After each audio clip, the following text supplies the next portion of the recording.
And you have to put yourself in his shoes. Yes. Put yourself in his shoe and sense how are we the same. And you can grasp, when you can grasp that, you can see, oh yeah, actually we both want the same thing, but we both need to be more respectful of how each other feels. So it's like a love relationship between him and me. More respectful. But actually, I think putting myself in the waiter's position, I think a lot of people are like that. They envy, they tend to envy. Like for example, you see someone driving a sports car on the road, right? Then you are sitting in the bus. You want to how come? Yeah, how come? No. Why? The question is why not me? Me. That's right. Yeah. Why not me? So yeah, I still don't understand how it relates to this mirror. Yes. Because it seems to me that there's a lot of assumption going on. Yes, I mean we're trying to put ourselves in a other person's position. But the thing is that you're not going to, unless you're going to communicate with the waiter to find out that his real intentions, there's no way they can know the real intention behind the actions. Yes. So if it became a one side, if it's a one side, isn't it a lot of assumptions there? And is it really so necessary to have this assumption to solve a conflict like this?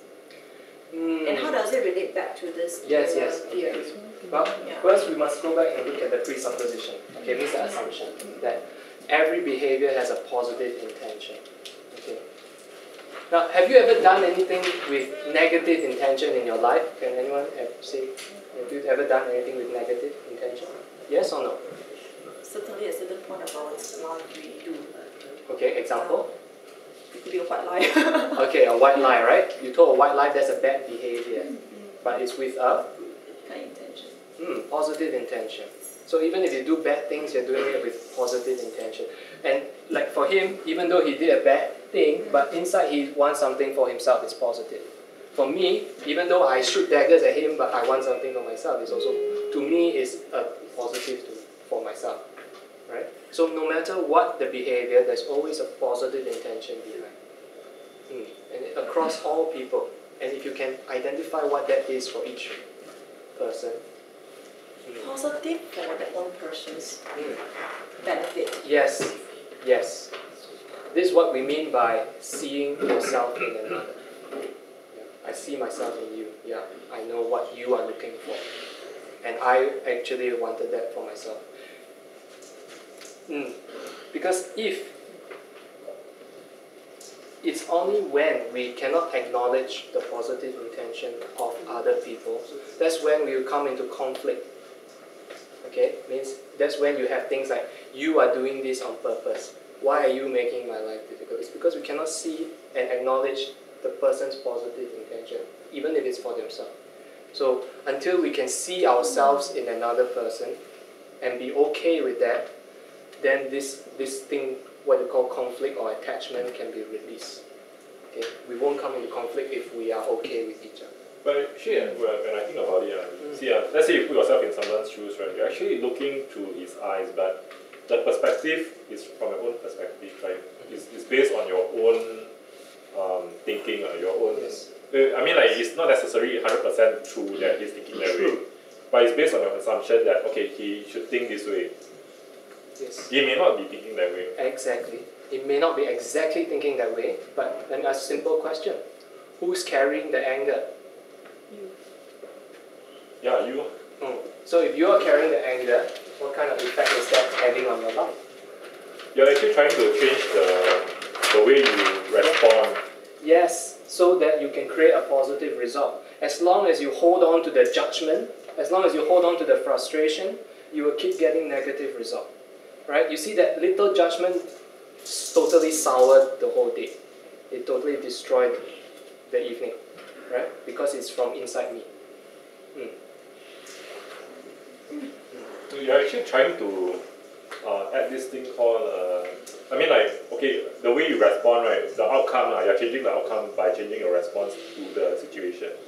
I am changing what I think and feel about the other person. Okay? What I think about the other person, and I'm understanding the person on a deeper level, on the positive intention. When I can sense the person this way, then I understand, then it's okay. You want to look, you can look. It's okay, I understand. Okay? You want to walk to the back of my... No. yeah, you want to walk to the back of my chair and launch some energy into me, it's okay, I understand. Yeah. See? Then the 气就消了. To be in harmony with yourself. Yes. Because a lot of times you project on and everything is mirroring back to yourself. Because how would you know that the other has bad intentions if you haven't been there before? That's right. That's the second So one. you have to change it. Mirror principle. What you see in others is a reflection. Actually, I use this quite a lot. I mean, like subconsciously, I put myself in other people's shoes. But there's this thing that's not accurate is that I tend to look at from their eyes, right? But through my own perspective, like based on my own thoughts, ideas, So instead of maybe what they are thinking. yes. So then we don't get a clear perception. We get what we want to see. But most of the time, you cannot really get rid of your filters totally, but you can try to become more neutral. That's the purpose of having the center position. This one is a neutral position. Okay. Out of yourself. This is in yourself. This is out of yourself. And looking at these two. And this is in his shoes. Okay? So this is called stepping out and this stepping in.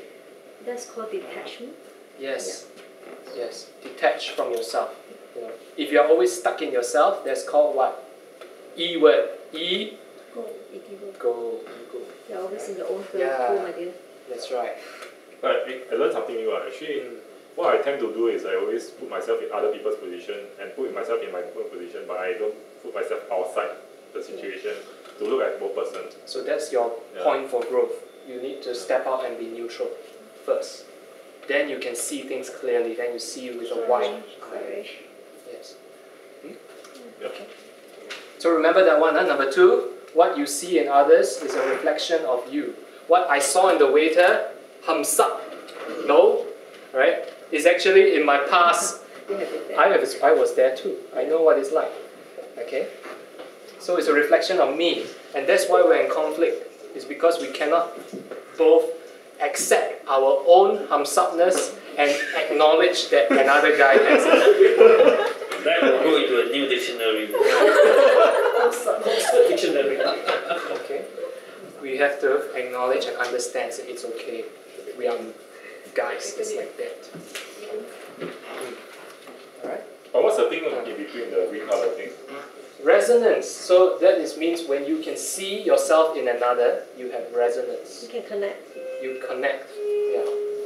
And you both become plus. You see the positive intention and the positive. So you are like. I'm like you. We are the same. We're similar. The magnetic rule is like poles attract or repel. Repel. So if we are the same, then I got no issue with you. Then I'm okay.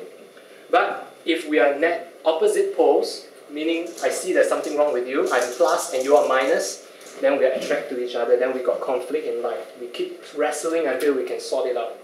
But if I see we are the same, then it's okay. We repel. No issue. So you understand others by understanding yourself first. I mean, you have a better understanding Other of people yourself. help you to understand yourself.